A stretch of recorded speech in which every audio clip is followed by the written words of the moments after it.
Selamat pagi, sahabat yang ada di rumah. Apa kabar hari ini? Tentunya di tengah pandemi COVID-19 atau bisa disebut dengan era new normal, semoga Anda, keluarga, dan kita semua selalu dalam keadaan sehat. Salam sehat dari kami, sehat bersama Bali Med.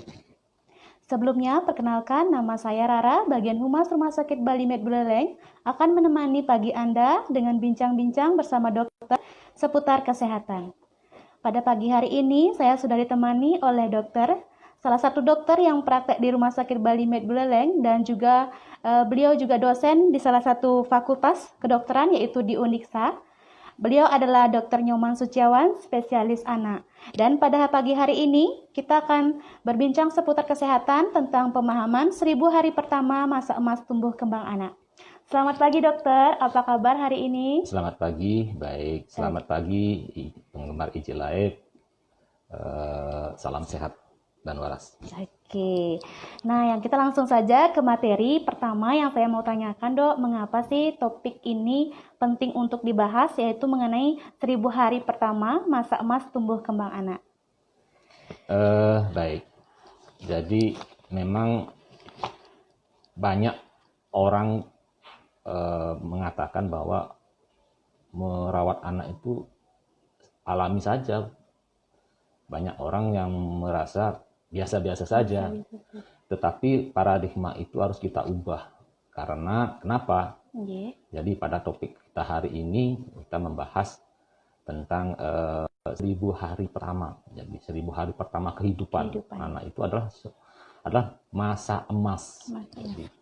Jadi bagi orang tua atau remaja yang akan menikah suatu saat, ini harus betul-betul menjadi perhatian. Fokus perawatan pada 1000 hari pertama.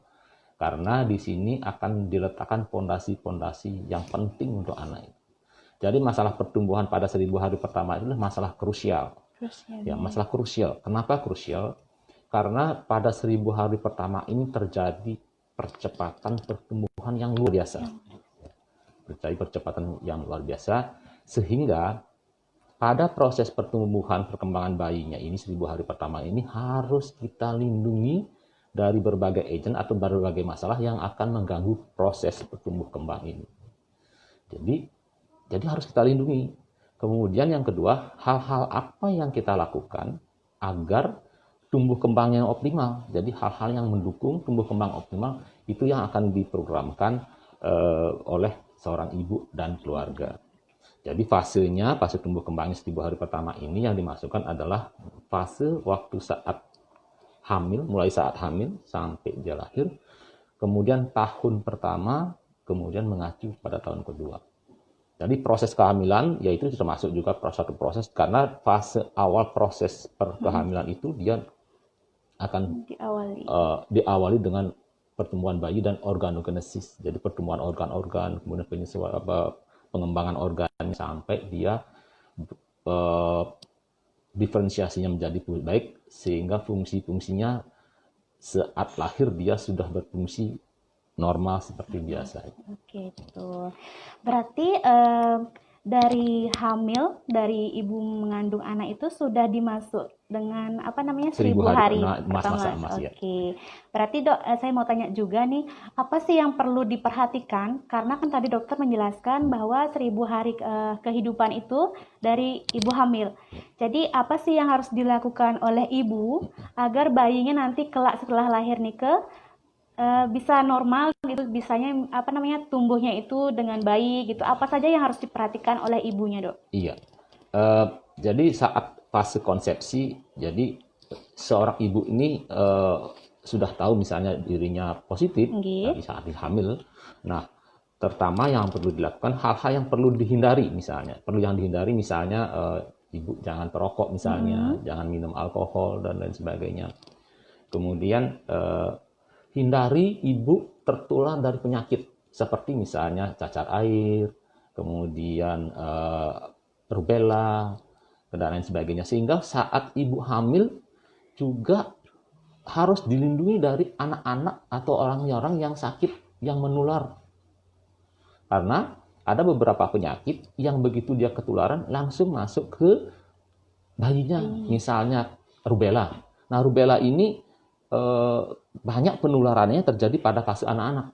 Jadi kalau ada anak-anak yang kena rubella, jangan dekat ibu hamil, atau sebaliknya, ibu hamil juga jangan dekat anak dengan yang mengidap rubella. Karena rubella begitu kena ibu hamil itu, langsung masuk ke tubuhnya, langsung masuk ke plasenta, ke bayinya bisa, karena terjadi itu. Dan ini akan menimbulkan kebutaan, misalnya tuli, ada kelainan jantungnya. Jadi ibu yang hamil itu harus dilindungi dari penyakit, terutama penyakit menular. Termasuk di sana adalah penyakit HIV dan sebagainya. Kemudian yang kedua, faktor-faktor yang mendukung ini harus kita kembangkan, seperti misalnya gizi yang cukup. Nah, gizi yang cukup atau nutrisi yang cukup ini yang dimaksudkan secara umum makronutrien sama mikronutrien. Nah, yang lebih penting lagi fokusnya adalah misalnya jangan sampai ibu hamil itu kekurangan zat besi. Jangan sampai ibu hamil itu kekurangan yodium. Jangan sampai ibu hamil itu misalnya kekurangan selenium dan lain sebagainya. Sehingga akan kalau defisiensi atau kekurangan komponen mikronutrien tadi itu akan mengganggu juga perkembangan bayinya, sehingga pertumbuhannya tidak optimal. Akhirnya terakhir waktu dia lahir nanti akhirnya menjadi suboptimal, artinya misalnya IQ-nya di bawah rata-rata dan lain sebagainya. Demikian juga kalau kita lanjutkan kepada fase persalinan. Nah, pada saat saya kembali ke masa hamilan, oleh karena itu hal-hal yang seperti tadi yang diungkapkan itu, seorang ibu hamil harus periksa ke dokter kebidanan. Ya, biar tahu, nanti dicek di sana tensinya berapa, apakah dikasih suplemen vitamin. Demikian juga penyakit-penyakit yang harus dihindari, seperti yang sering terjadi yang bisa menimbulkan fatal, misalnya terjadi keracunan kehamilan misalnya. Jadi ini harus dikontrol itu ke dokter kebidanan.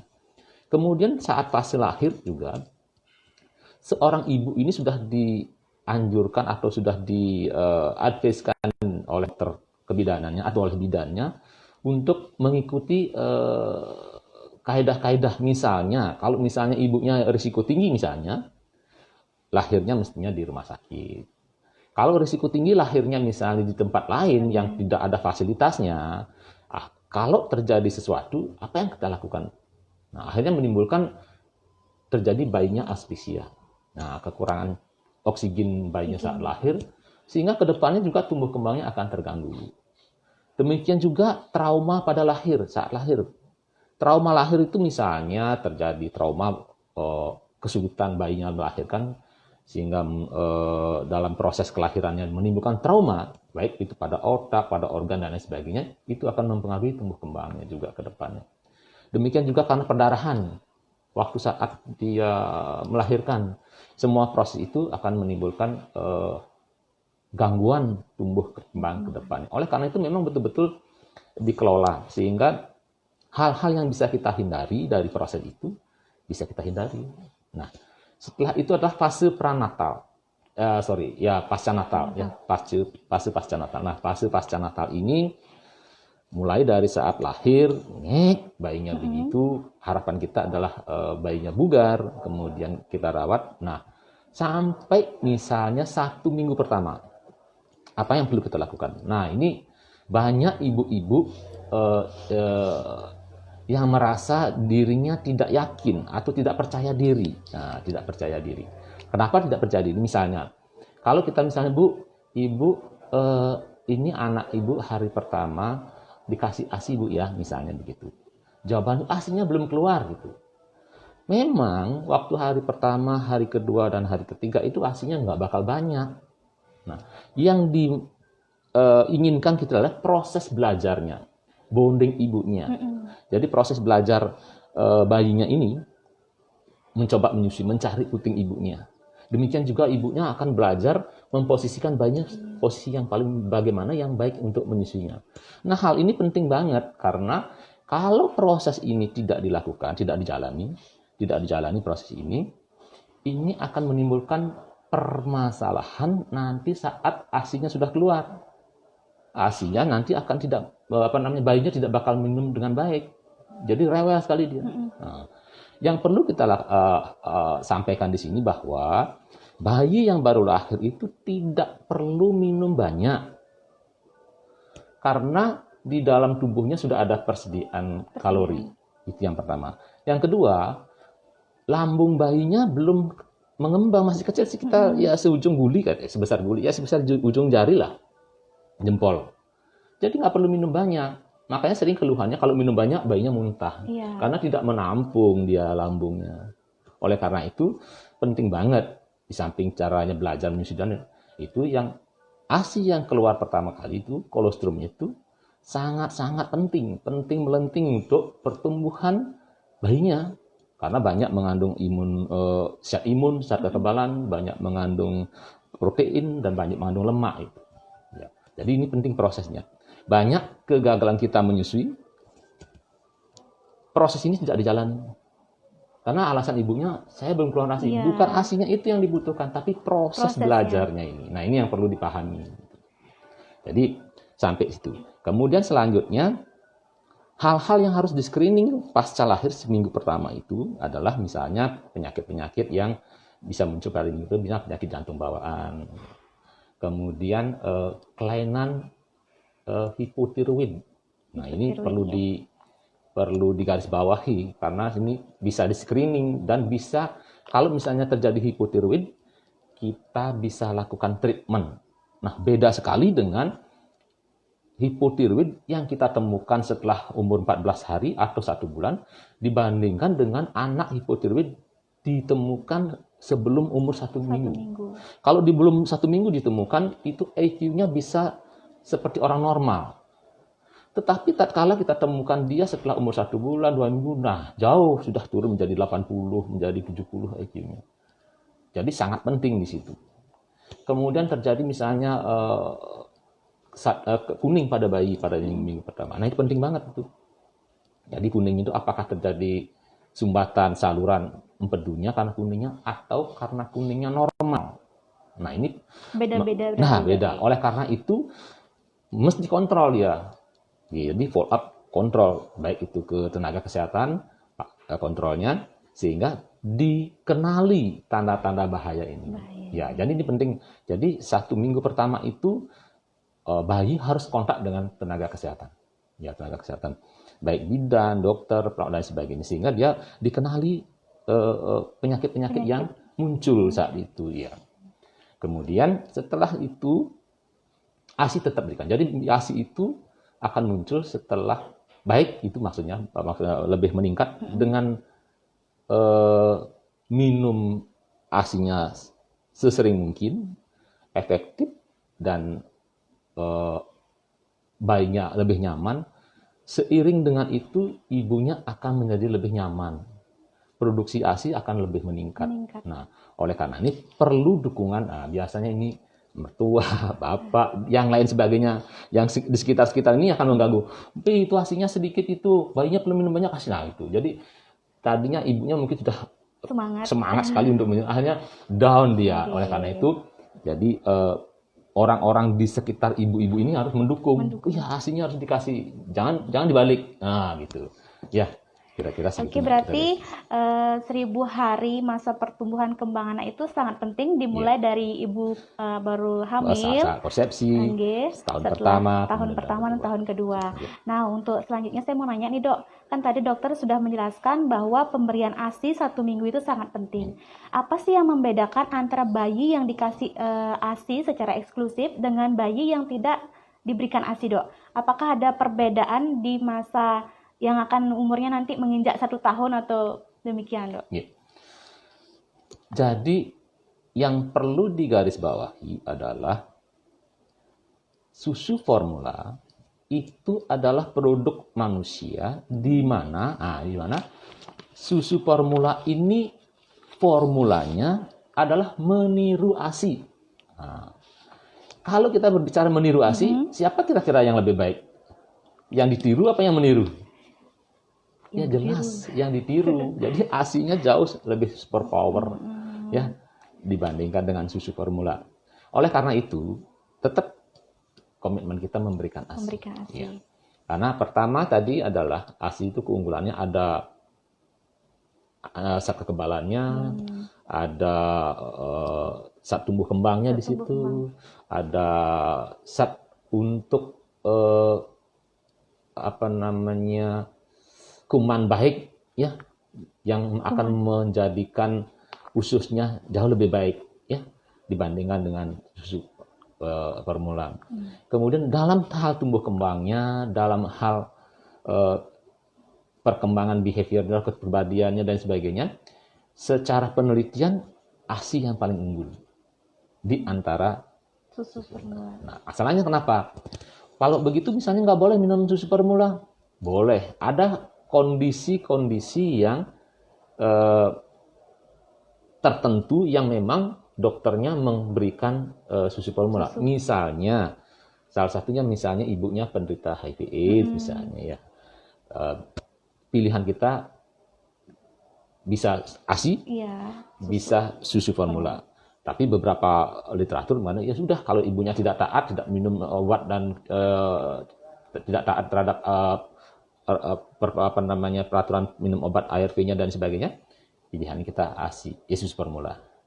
Atau pada beberapa kasus misalnya pada kasus bayi berat lahir rendah misalnya, ini juga diberikan karena pada saat minggu pertama atau minggu sebelumnya, 2 minggu pertama itu mungkin kalau ASI-nya banyak bisa mencukupi perkembangan untuk bayi prematur, tapi setelah 2 minggu itu enggak lagi. Oleh karena itu perlu suplai dengan susu formula ya. Nah, mungkin sahabat di rumah juga bisa sudah mengetahui bahwa susu pemberian ASI itu sangat penting untuk bayi. Selain memiliki kekebalan dalam ASI itu juga memiliki saat tumbuh kembang anak dan kuman baik untuk lambungnya, Dok. Nah, Dok, saya mau nanya nih, Dok. Kadang kita nggak tahu berapa sih batasan umur antara disebut bayi atau anak, Dok. Kadang kita keliru kalau umurnya udah sekian kita bilang anak-anak gitu. Menurut dokter berapa sih, Dok, gitu? Yang mana dipantas disebut bayi atau balita atau batita, Dok? Iya. Jadi ini batasan umur ini ya sebenarnya sih tidak kaku. Tapi secara implementasinya untuk mengetahui apa disebut bayi ada istilahnya neonatus ada ya. Kalau bayi itu biasanya neonatus itu dianggap di bawah 28 hari. 28 hari. Ya. Nah, setelah itu dianggap bayi. Bayi sampai dia kalau istilahnya ada bayi dewasa, bayi agak tua, bayi muda, bayi tua ya, bayi ya. Sampai dia umur 1 tahun. Itu bayi. Iya. Jadi setelah itu menjadi anak-anak. Ya. Nah, tadi juga dokter sudah menjelaskan panjang lebar gitu tentang pertumbuhan dan perkembangan anak. Yang saya belum tahu, mungkin sahabat di rumah juga belum pada yang tahu. Apa sih perbedaan pertumbuhan dan perkembangan pada anak, Dok? Itu. Ya.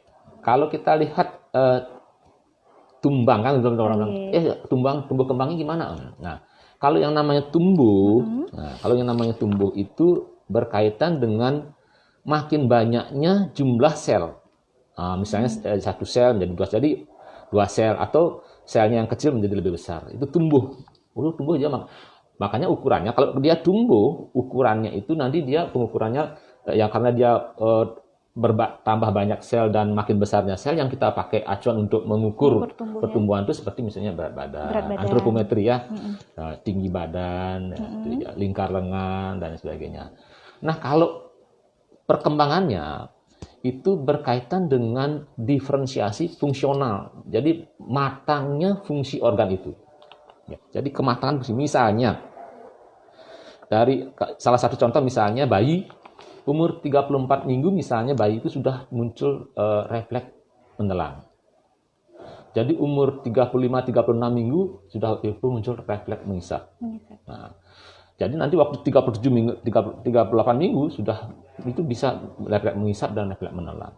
Makanya kalau bayi lahir di bawah 34 minggu nggak bisa mengisap dia, tapi menelan bisa. Oleh karena itu minumnya pakai sendok atau pakai tundu. Nah, jadi proses kematangannya secara organogenesis, secara organ dia sudah lengkap. Ada mulutnya, ada hidung, ada tenggorokannya.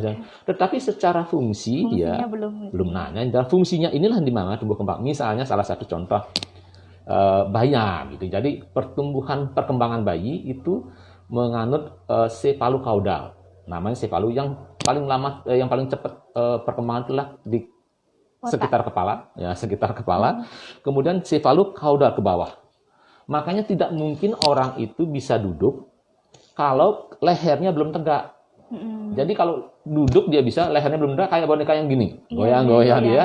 Tidak bisa begitu. Jadi cephalocaudal. Jadi tegak dulu kepalanya, baru bisa duduk. Jadi otot-otot yang di leher dulu baru muncul, baru nanti dia otot-otot punggungnya. Nah, makanya ada cakep-cakep balang itu ya lagunya kan.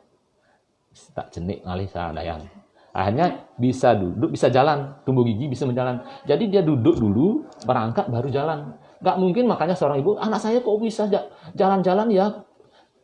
Kita tanya, sudah bisa duduk sendiri nggak? Belum, nggak mungkin. Iya, berproses berarti. Iya, jadi prosesnya perkembangan itu menganut ke cephalocaudal.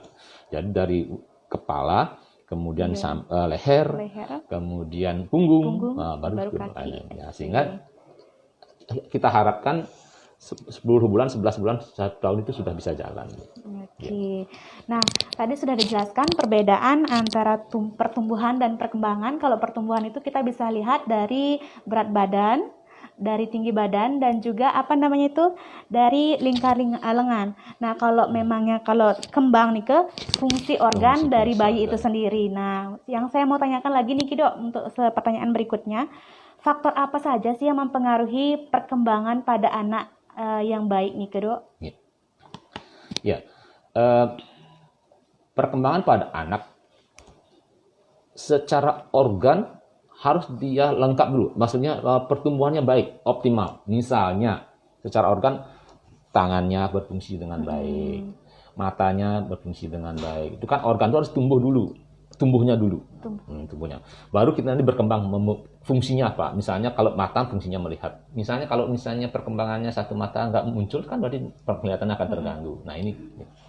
Kemudian kalau perkembangannya sendiri dari awal itu namanya proses diferensiasi saraf. Ya, itu penting. Jadi kenapa tadi di 1000 hari pertama itu?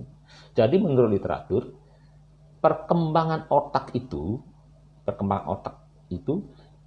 mulai dari saat konsepsi itu sampai 1 tahun pertama sampai 2 tahun kedua sudah tumbuh sekitar 80-90% tumbuh otak itu. Jadi makanya plastisitasnya tinggi sekali, pembelahannya tinggi sekali. Nah kemudian sisanya 20% ke atas sampai umur 5 tahun sisanya. Jadi kalau misalnya fase ini kita lewati tanpa makna, kita tidak bisa merenung lagi. Sudah bahan dasarnya sudah begitu, nggak bisa. Jadi kalau memang bahan dasarnya sudah optimal pertumbuhannya, dipacu sekuat tenaga apapun dikasih nanti, tidak bisa. Misalnya saya baru menikah beranggapan seperti begini. Udah, sekarang biarin aja anak saya apa adanya. Nanti kalau sudah kaya baru saya kasih. Nggak. Kalau sudah kaya dia anaknya sudah begitu, nggak bisa lagi. Nah, jadi perkembangan ini sangat dipengaruhi oleh faktor-faktor tadi, faktor yang pendukung tadi, faktor makronutrien, faktor mikronutrien, ya. Faktor kesehatan juga penting. Misalnya kalau ada orang persalinan yang risiko tinggi, tergantung kepintaran dokternya atau kecanggihan fasilitas rumah sakit. Jadi penyakitnya misalnya tadi tidak dikenali, akhirnya dikenali lebih awal, bayinya bisa diselamatkan. Kemudian kalau dia sudah lahir, sudah lengkap, sudah bagus, zat gizinya sudah bagus, semua sudah baik. Nah, terkadang sekarang adalah tinggal kita menstimulasi namanya. Ya. Stimulasi ini bayi sangat penting. Penting banget. Jadi karena menurut penelitian itu stimulasi itu akan menumbuhkan jaras-jaras atau sinaps namanya. Jaras-jaras saraf di dalam otaknya. Jadi ibaratnya kalau kita mempunyai stasiun-stasiun di dalam otak kita, misalnya fungsi pendengaran, fungsi bicara, fungsi luhur dan sebagainya, dihubungkan oleh saraf-saraf. Nah, sambungan saraf ini namanya sinaps. Semakin sering distimulasi, semakin baik stimulasinya, semakin intens stimulasinya, perkembangan jarasnya ini, hubungan antara ke stasiun ini sangat banyak jadinya. Malah triliunan itu sarafnya itu. Sehingga anaknya itu akan cerdas. Ya, itu kan. Jadi kalau stimulasinya baik, zat pendukungnya, zat gizinya baik, sebenarnya itu akan menimbulkan pertumbuhan dan perkembangan optimal. Nah, perkembangan dan pertumbuhan optimal ini anaknya menjadi lebih cerdas, menjadi multitalenta dan lain sebagainya. Lebih mudah diatur. Orang cerdas itu ya lebih mudah diatur dalam artian mudah di induksi dia loh. Ini adik nggak boleh begini loh. Karena kenapa nggak boleh begitu? Nah, kita jelaskan begitu. Tapi kalau anak kita misalnya autis atau imbisil atau misalnya IQ-nya rendah, dikasih tahu beribu kali juga nggak bisa kan. Nah, cerdas itu penting. Ya, oleh karena itu, jangan lupa, 1000 hari pertama ibu harus fokus. Jadi, miskin-miskin dikit nggak apa-apa lah. Nggak usah ngejar kekayaan dulu. Yang penting anaknya dulu difokuskan, dirawat. Ya. Sudah pemahaman dari dokter yang sudah sangat jelas. Mungkin sahabat di rumah juga sudah mulai mengerti bahwa 1000 hari nikah sangat penting. Nah, dok, yang mau saya tanyakan tadi dokter kan menjelaskan bahwa 1000 hari nikah penting untuk kehidupan nikah, untuk bayi, untuk anak-anak, mohon maaf. Nah, dok, misalnya kalau di 1000 hari nikah, orang tuanya nikah kurang memahami, kayak kita belum ada yang tahu nih apa saja yang harus dilakukan. Apakah ada dampaknya, dok, setelah anak nikah dewasa? Misalnya dari karakternya, mungkin seperti tadi dokter jelaskan bahwa kalau memang 1000 hari nikah kan bisa meningkatkan IQ karena terpenuhinya dengan nutrisi, gizi, bahkan dan sebagainya. Jika tidak terpenuhi, dok, misalnya, apa dampak yang ditimbulkan? Ini yang harus kita pahami. Dampaknya sangat luar biasa. Ya, sangat baik untuk anak itu sendiri, kemandirian anak, baik untuk keluarga, baik untuk bangsa. Coba bayangkan, saya ambil contoh misalnya. Anak yang lahir, misalnya, fase persalinannya tidak berjalan dengan baik. Dalam proses persalinannya, sudah tahu nih risikonya, tapi dia tidak mengikuti anjuran dokter atau anjuran bidan, ada anjuran tenaga kesehatan. Sehingga prosesnya ini menjadi tidak bagus, menjadi trauma dan aspiksia misalnya, atau tidak menangis saat bayinya lahir, sehingga aspiksia berat, sehingga perlu alat bantuan napas, ya perlu alat bantuan napas, perlu dirawat di inkubator. Kalau sampai terjadi aspiksia berat, muncul perdarahan otak misalnya, atau hipoksia berat pada otaknya, apa yang terjadi? Semua sel-sel sarafnya yang sudah tumbuh tadi, yang baik itu, akan turun, hilang kemampuannya. Karena selnya sudah rusak. Oleh karena proses perdarahan, oleh karena hipoksia. Nah, apa akibatnya? Nah, ini bedanya. Kalau otot kita luka, itu sampai dewasa sampai tua juga masih bisa sembuh baik. Tapi kalau saraf luka, itu sangat-sangat susah memperbaiki. Terutama semakin dewasa umurnya, semakin susah. Buktinya apa? Orang stroke udah rusak otaknya, susah memperbaiki. Apalagi sudah lewat 1 jam, 2 jam, udah tidak bisa. Tapi bisa diperbaiki, tapi tidak sempurna. Nah, itu yang terjadi. Apa akibatnya? Misalnya, saya kasih contoh tadi, emang aspiksia berat. Aspiksia berat akan menimbulkan hipoksia. Hipoksia ini akan menimbulkan kerusakan otaknya. Kedepannya akan menimbulkan gangguan tumbuh kembang. Misalnya intelektualnya rendah, proses berjalannya lambat, apalagi misalnya proses tumbuh kembangnya yang lain, fungsi yang lain terturun. Sehingga anak ini, beberapa anak tidak mampu hidup mandiri. Palsi, jadi lumpuh. Ya. Nah, akibatnya proses kelahiran ini bisa menimbulkan aspiksia, menimbulkan kelumpuhan. Pertama, beban keluarga. Biayanya sangat tinggi. Perawatan bayinya sangat tinggi, kemudian asupannya makanannya, obat-obatan dan sebagainya sangat tinggi. Beban keluarga, dia harus seumur-umur misalnya harus di tempat tidur, harus dengan kursi roda dan lain sebagainya. Kemudian beban negara.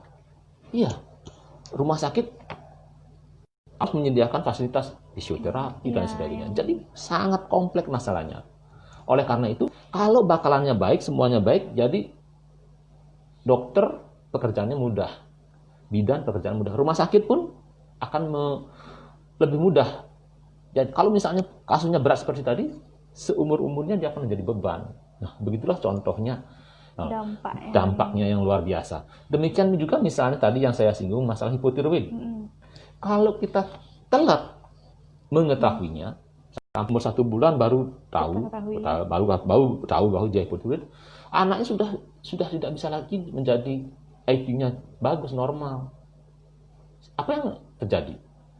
Dia nggak bisa sekolah, nggak bisa ngatur diri. Maksudnya mengatur diri dalam arti mungkin dia bisa tamat SD saja. Apakah ini kan menjadi beban jadi? Beban orang tua, beban keluarga, beban negara. Kalau banyak kita ketemu anak-anak yang seperti begitu kan negara menjadi beban, tinggi bebannya. Jadi tadinya misalnya mungkin dia calon presiden mungkin, tapi karena perlakuan kita seperti itu nggak jadi presiden deh. Ya, karena IQ-nya rendah, nggak bisa seperti itu. Ya. Berarti memang 1000 hari pertama dalam kehidupan seorang anak ini sangat penting dong. Sangat penting. Jadi pemirsa atau sahabat yang ada di rumah sangat penting mengetahui dari Anda hamil bahkan sampai lahiran dalam 1000 hari, jangka waktu 1000 hari ini perlu memperhatikan tentang kesehatan anak dengan cara memenuhi nutrisi, gizi dan sebagainya. Karena itu akan berdampak pada saat anak dewasa nanti ini ke kita. Kenten dok. Nah, Dok Niki sampun ada pertanyaan dari sahabat yang ada di rumah, yaitu yang nanya dari Ayur Yana. Dok, mohon maaf, tiang ingin bertanya, bonding attachment kan dilakukan pada bayi baru lahir. Jika payudara ibu kecil dan tidak keluar ASI, bagaimana untuk melakukan bonding nih Dok? Ya, suksemul katanya. Oke, bisa dijelaskan Dok? Iya. Jadi sering sekali ini saya sendiri sering mendapatkan pertanyaan atau keluhan dari seorang ibu. Ibu, kenapa aku nggak menyusui, Bu? Ada bilang, dok, maaf dok, puting saya buta. Loh, kok ada puting buta? Terus bilang, maaf dok, puting saya kecil. Ada juga yang memang, dok, maaf dok, puting saya besar sehingga bayinya nggak bisa mengisap. Jadi begini, dulu waktu saya belajar, proses belajar menyusui, proses belajar menyusui itu, maksudnya ada materi belajar menyusui, saya pernah ditunjukkan video. Nah, saya waktu itu baru belajar sebagai dokter spesialis anak. Nih, dilihat, ini ibu ini bisa menyusui nggak? Gitu. Nah, narasumbernya bilang itu. Saya ditanya, tidak bisa, karena saya pernah dulu. Nah, setelah belajar materinya, sekarang ditunjukkan lagi videonya. Nih buktinya sekarang. Ternyata bisa. Jadi puting itu hanya saluran saja. Nggak usah ragu-ragu, ibu puting itu hanya saluran saja. Yang ada ASI-nya kadang di daerah areolanya. Yang penting ada salurannya, muaranya, pasti bisa menyusui. Memang kesulitan sering muncul karena bayinya mungkin kalau bayi prematur dia mulutnya kecil, tapi kita bisa pakai alat bantu dengan puting buatan misalnya, ya, atau dengan metode perawatan payudara misalnya. Kalau puting kecil itu nggak bisa diubah, tetapi proses bonding attachment tetap dilakukan. Jangan putingnya aja yang diisep sama bayinya, tapi sampai ke daerah areolanya, karena letak susunya di situ. Jadi kalau di daerah areolanya nih sampai mulutnya minumnya seperti itu, sampai ke bawah itu perlekatannya bagus, asnya akan muncul dan bayinya akan lebih mudah. Nah, apa yang terjadi kalau misalnya bayinya hanya mengisap putingnya saja? Yang terjadi adalah bayinya rewel, putingnya lecet, keluar asinya sedikit, bayinya tambah ngamuk. Dan lama dia menyusuinya karena dia mengisap susunya sedikit karena salurannya yang disebut. Oleh karena itu sampai ke daerah areolanya itu. Jadi pelekatannya cuma harus bagus, bondingnya harus bagus, posisikan bayinya. Jadi antara leher, punggung, biasanya perut bayi biasanya menempel ke perut ibu. Ya, jadi menjadi satu garis lurus. Dan posisi yang nyaman biasanya sih kita anjurkan bagi anak ibu-ibu yang baru belajar menyusui, yang proses mengalami kesulitan, biasanya posisinya duduk lebih mudah karena kita bisa melihat dia anaknya, langsung muka anaknya, langsung bisa melihat. Tapi beberapa anak ibu yang belum familiar belajar menggendong bayi memang harus belajar. Nah, inilah saya sarankan bagi ibu-ibu di rumah, begitu dia bayinya lahir, jangan biarkan orang lain merawatnya. Karena itu suatu proses penyesuaian. Misalnya kalian sering kalau misalnya kalau di tempat praktek digendong sama neneknya, digendong sama enggak, ibu harus menggendong, membiasakan diri ibu menggendong. Jadi nanti lama-lama ibu tahu, oh ini posisi menggendong saya lebih bagus begini bayinya, lebih nyaman begini dia, lebih nyaman. Jadi dia kalau misalnya tetap digendong ibunya, kapan dia belajar? Jadi ibunya nggak tahu posisi yang baik untuk anaknya seperti apa dok? Seperti apa. Makanya tidak jarang setiap ibunya ada keluhannya bayinya karena gede sekali dia keluarnya, padahal minum ASI saja. Loh, kok bisa begini anak saya dok ya? Overweight. Terus apa yang ibu lakukan? Nah ini, jadi yang dia lakukan setiap nangis bayinya ngeluarin ASI. Setiap nangis ngeluarin ASI. Loh, apakah nangisnya itu haus bu? Ya pokoknya kalau dikasih ASI mau dia. Kan tidak mesti begitu. Memang sih bayi itu bahasanya kan tangis. Iya. Misalnya dia haus nangis. Terus tusuk paku mungkin, atau tusuk apa, kancing mungkin pendidik nangis. Buang air besar nangis. Tidak nyaman nangis. Nah semua itu ibunya harus mengenali, ini anak saya ini bayinya nih harus. Misalnya sering di rumah, begitu saya selesai imunisasi, nusuk kan sakit tuh bayinya tuh, langsung ibunya ngeluarin ASI. Loh bu, kenapa ibu ngeluarin darahnya? Untuk minum ASI-nya bu, Pak, ngasih ASI dok. Loh, bayinya kan disuntik. Yang nangisnya kan karena sakit. Sakit. Ya diredakan saja, di ajem-ajem lah istilahnya, dengang lah istilahnya tuh. Ya, tinggal. Oh gitu ya. Jadi itulah yang menimbulkan. Jadi setiap nangis kasih susu, jadi tambah tinggi sekali ya gitu. Jadi ada hal-hal yang seperti itu. Jadi jangan khawatir ibu-ibu tadi yang nanya. Kalau misalnya putingnya kecil nggak usah khawatir, pasti berhasil menyusuinya. Yang penting tadi, jadi ketahui posisinya. Jangan putingnya saja yang masuk ke mulut bayi, sampai ke bagian areolanya juga masuk. Karena letak susunya itu, kantong susunya itu di areolanya. Puting itu hanya saluran saja. Nah, buktinya waktu itu dulu orang yang tidak punya puting juga bisa menyusui. Iya. Oke, Ibu sudah dijawab pertanyaannya sarang dokter. Nge. Untuk selanjutnya dok, Niki ada pertanyaan lagi dari Ibu Mahayani. Anak saya umur 2 tahun, saat nangis, tangisnya tidak keluar beberapa detik dan saat tangisan keluar, anak lemes seperti pingsan dok. Muka pucat dan mulut agak biru. Apakah itu masalah masih dalam batas wajar dok? Ya, maaf ya. Ya kalau istilah Balinya tuh ngeling itu penged dah. Penged. Jadi memang beberapa anak bayi mempunyai karakter seperti begitu. Tetapi pertama yang saya maksudkan adalah, pertama yakinkan, periksakan dulu apakah memang tidak ada penyakit jantung bawaan. Nah, ini harus diperiksakan dulu ke dokternya, dicek. Kalau memang tidak ada, paru-parunya bagus, semuanya baik, nggak masalah. Jadi ada yang memang karakter bayi begitu menangis, apalagi misalnya traumanya keras, dia menangisnya panjang dan tidak bernafas. Sepanjang menangis tidak bernafas. Kalau terlalu panjang, dia hanya yang memicu nafasnya kan berhenti dia. Berhenti nangis. Biru sampai pucat sejenak, nanti akan bernapas lagi. Nah, kalau kejadian seperti ini memang harus kita cegah terlalu sering begitu. Hipoksinya terlalu sering. Jadi maksudnya kita cegah, kenapa dia begitu menangisnya. Misalnya kalau dia rewelnya misalnya minta sesuatu yang tidak terpenuhi, ya, makanya harus lebih dini meresponnya. Jangan terlambat meresponnya, itu maksudnya. Atau misalnya malah dia kalau misalnya menangis, menyusui, misalnya haus dia, jadi begitu clue-nya baru rewel-rewel, merengek-merengek aja, dia langsung kita memberikan minum. Jangan sampai menangis keras dulu baru kita berikan minum. Nah ini akan menimbulkan seperti itu. Jadi tergantung dari sudut kita, responnya terhadap bayinya. Ini kenapa nih bayinya menangisnya?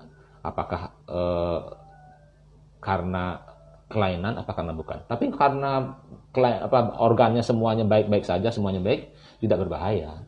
Berarti itu masih dalam batas wajar dong? Dalam batas wajar, cuman yang saya masukkan adalah ibunya harus mengenali, meresponnya lebih dini agar tidak muncul gejala seperti itu ya. Nah dok, kita lanjut lagi ke pertanyaannya. Bagaimana sih dok seharusnya orang tua dalam mendukung dan perkembangan anak yang optimal terkait pemilihan pola bermain dalam lingkungannya dok? Ya, kalau ini bermain ini kan mulai dari saat hamil lah ya.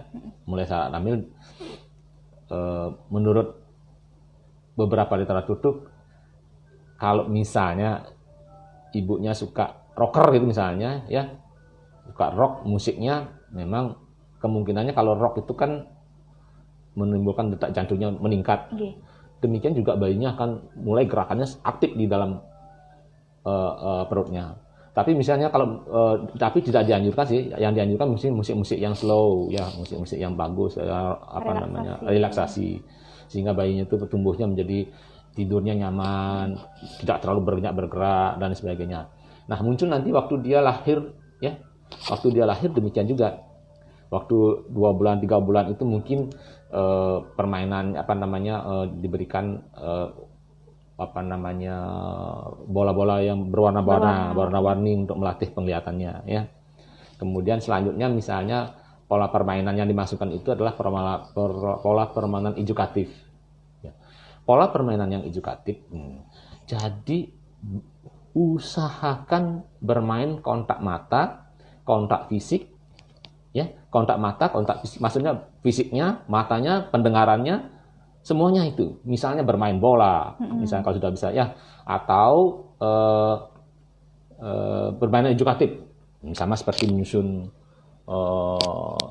memasukkan segitiga, tapi tergantung perkembangannya kan. Nah, ini maksudnya apa? Melatih semuanya harus dilatih. Jadi mulai penglihatannya harus dilatih, pendengaran harus dilatih, semuanya harus dilatih. Stimulasinya seperti itu. Sehingga memang dipilih permainan edukatif, ya, permainan anak yang edukatif.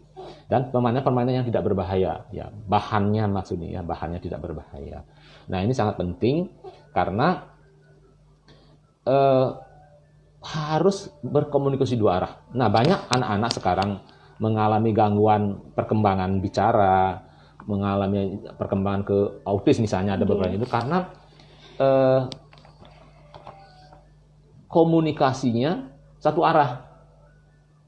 Jadi gangguan bicaranya ini karena komunikasinya satu arah. Misalnya anak dididik dengan karena ibunya sibuk, keluarganya sibuk, anaknya sudah bisa duduk, sudah bisa nonton dan sebagainya. Dia didudukan di depan TV, dan ibu, dek, nonton nih, ini ada kartun ya, nonton soalnya. Sendirian di sana dia nonton soalnya. Nah, nonton gadget atau kartun atau TV itu kan satu arah, tidak ada respon baliknya dia. Nah, tidak ada respon baliknya, ini akan dia nggak ngomong, diam saja dia. Dia hanya bisa ketawa, bahasa isyarat. Nah, sehingga nanti juga begitu. Tumbuhnya juga akan begitu. Dia malas ngomong. Sehingga sebenarnya secara organ di otaknya mungkin tidak ada masalah. Tetapi perlakuan kita seperti itu, dia akan seperti itu. Nah, itu contohnya. Karena kesehariannya nih, kesehariannya. Ada dulu kasus sampai umur 4 tahun, 6 tahun, anaknya ngomongnya susah.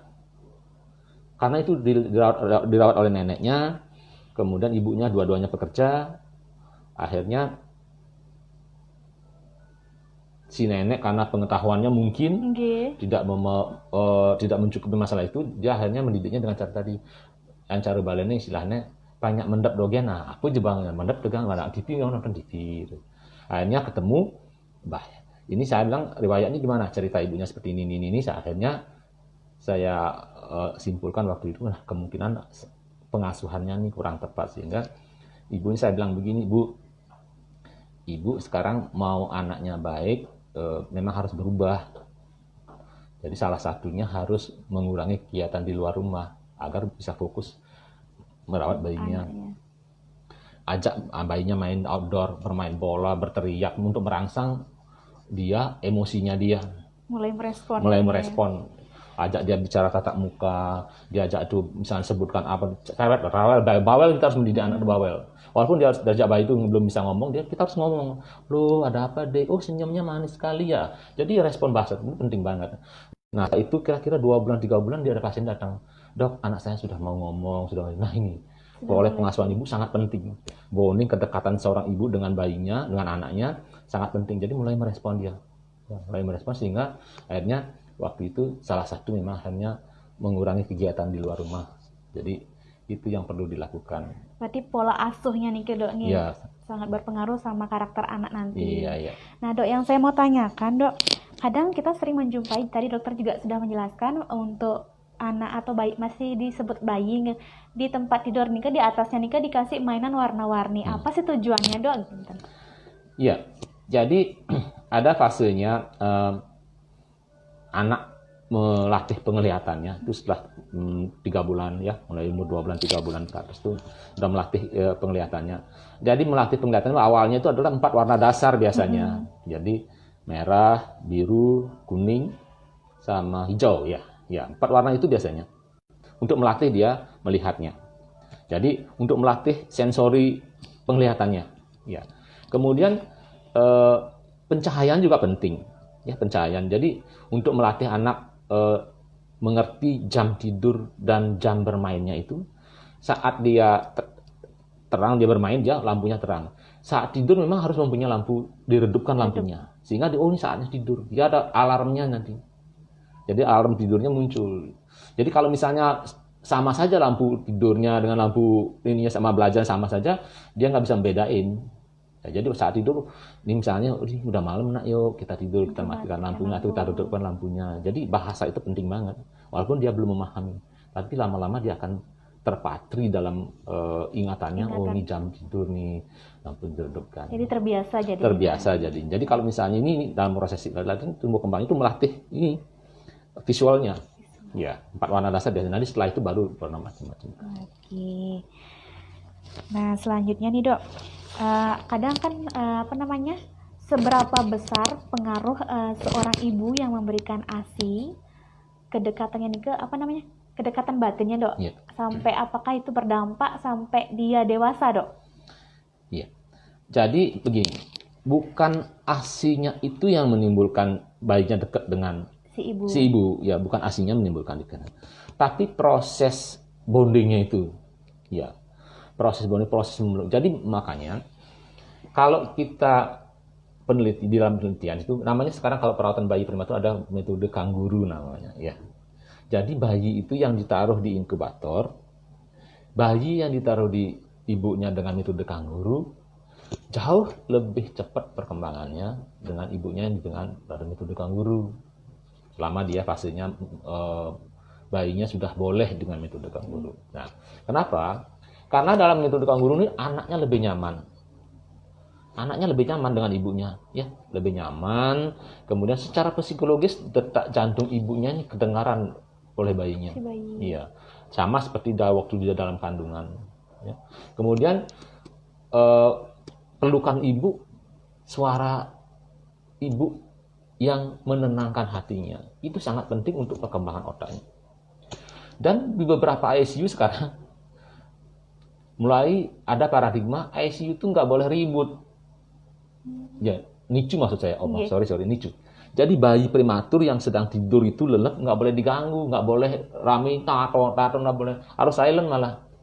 Makanya alarm yang penting aja yang dihidupkan.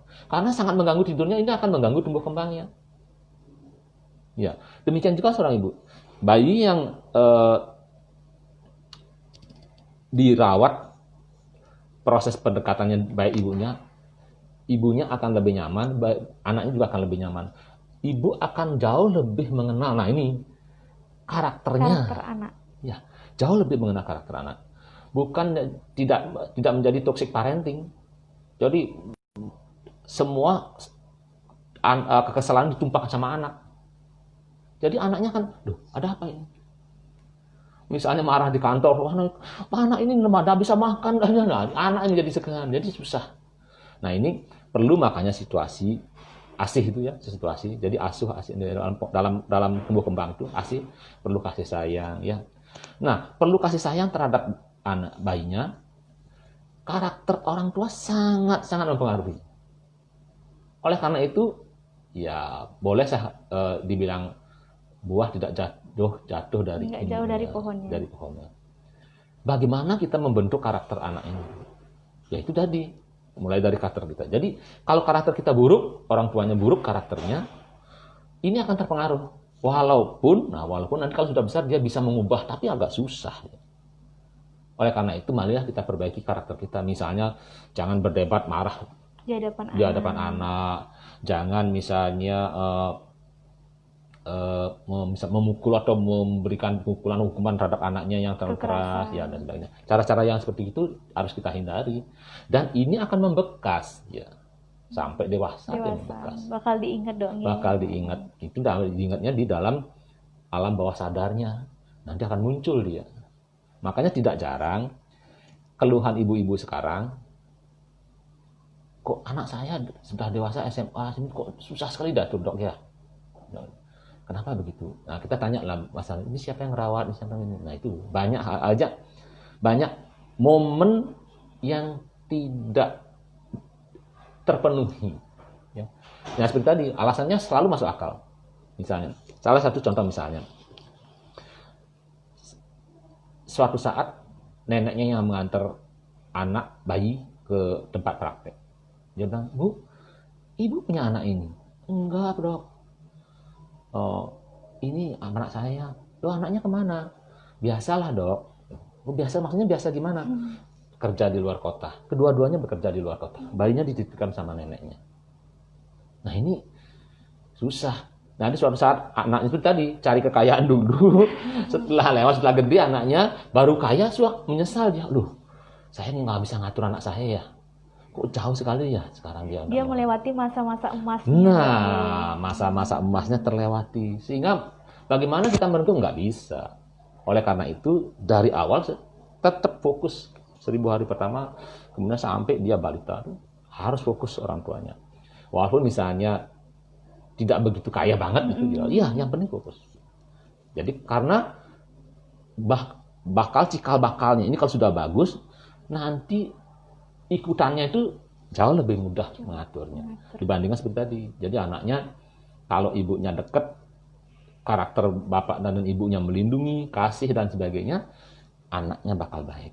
Tapi kalau walaupun dia dekat, bapak dan ibunya di rumah, tapi karakternya toxic parenting, bayinya akan begitu, akan menjadi pemberontak, marah dan sebagainya. Iya. Oke. Nah, kita sudah ada pertanyaan nih dok, lagi dua nih, sambil nunggu mungkin sahabat yang ada di rumah, saya akan menjelaskan nih sarang dokter.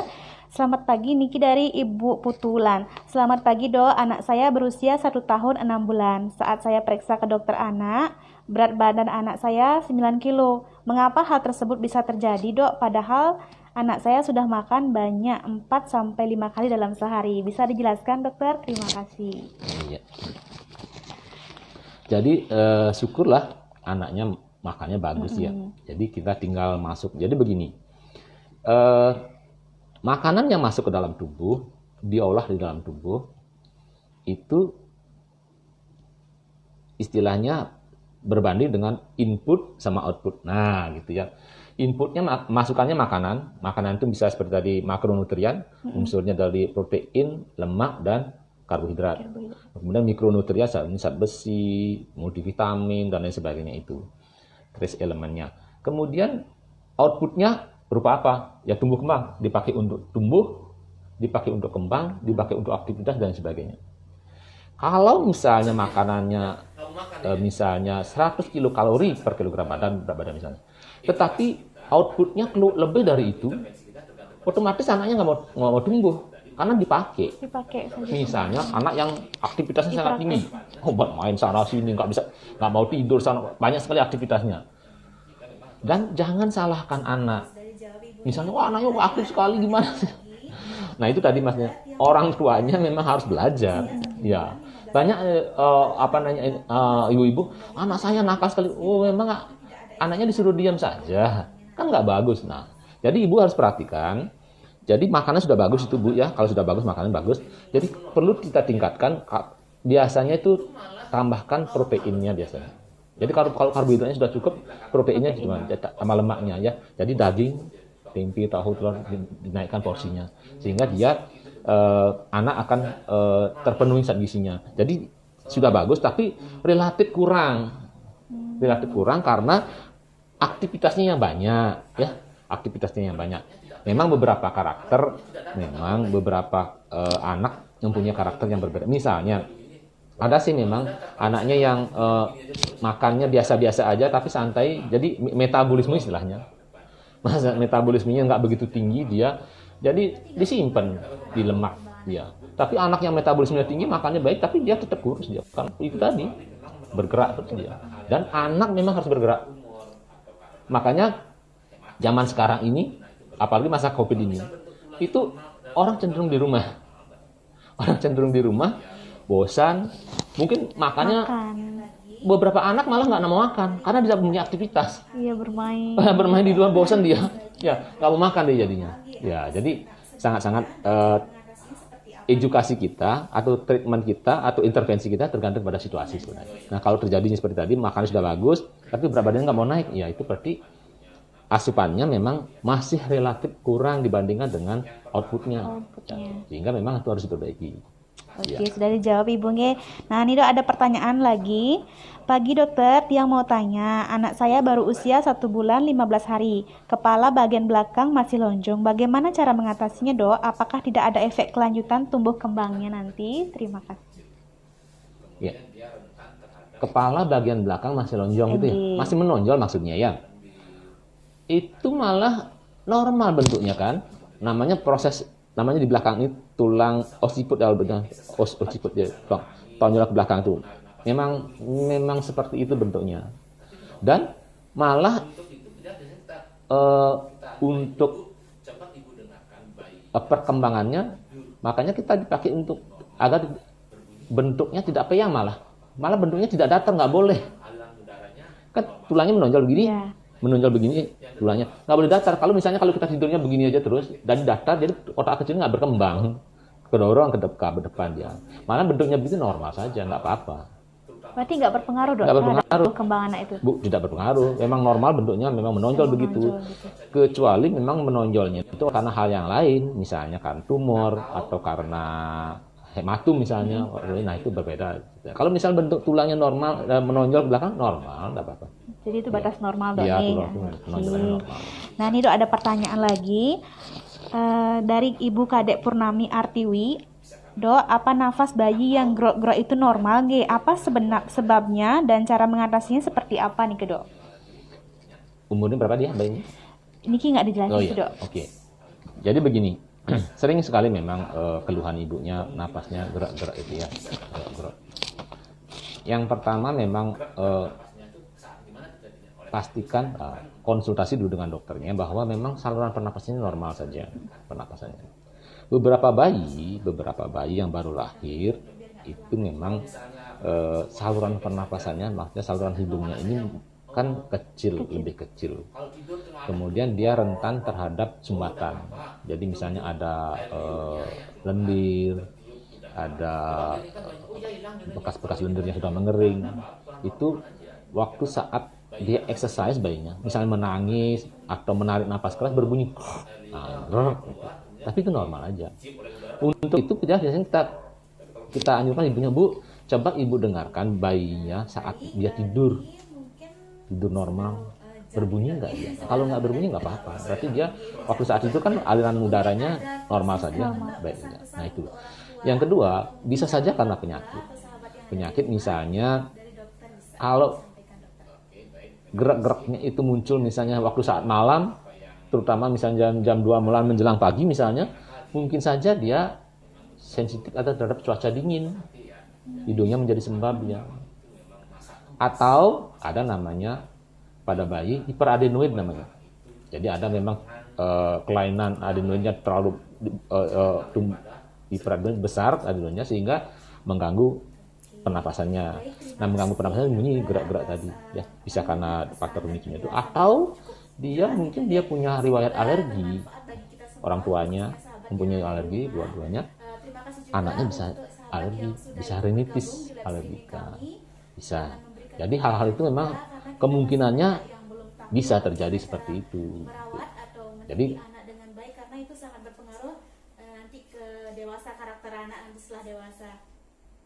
Oke, demikian bincang-bincang sehat bersama kami. Tunggu bincang sehat selanjutnya di channel Instagram kami, dan jangan lupa bagi sahabat yang belum bergabung atau mengetahui, atau silakan follow Instagram kami Bali Med Buleleng, dan jangan lupa subscribe channel YouTube kami.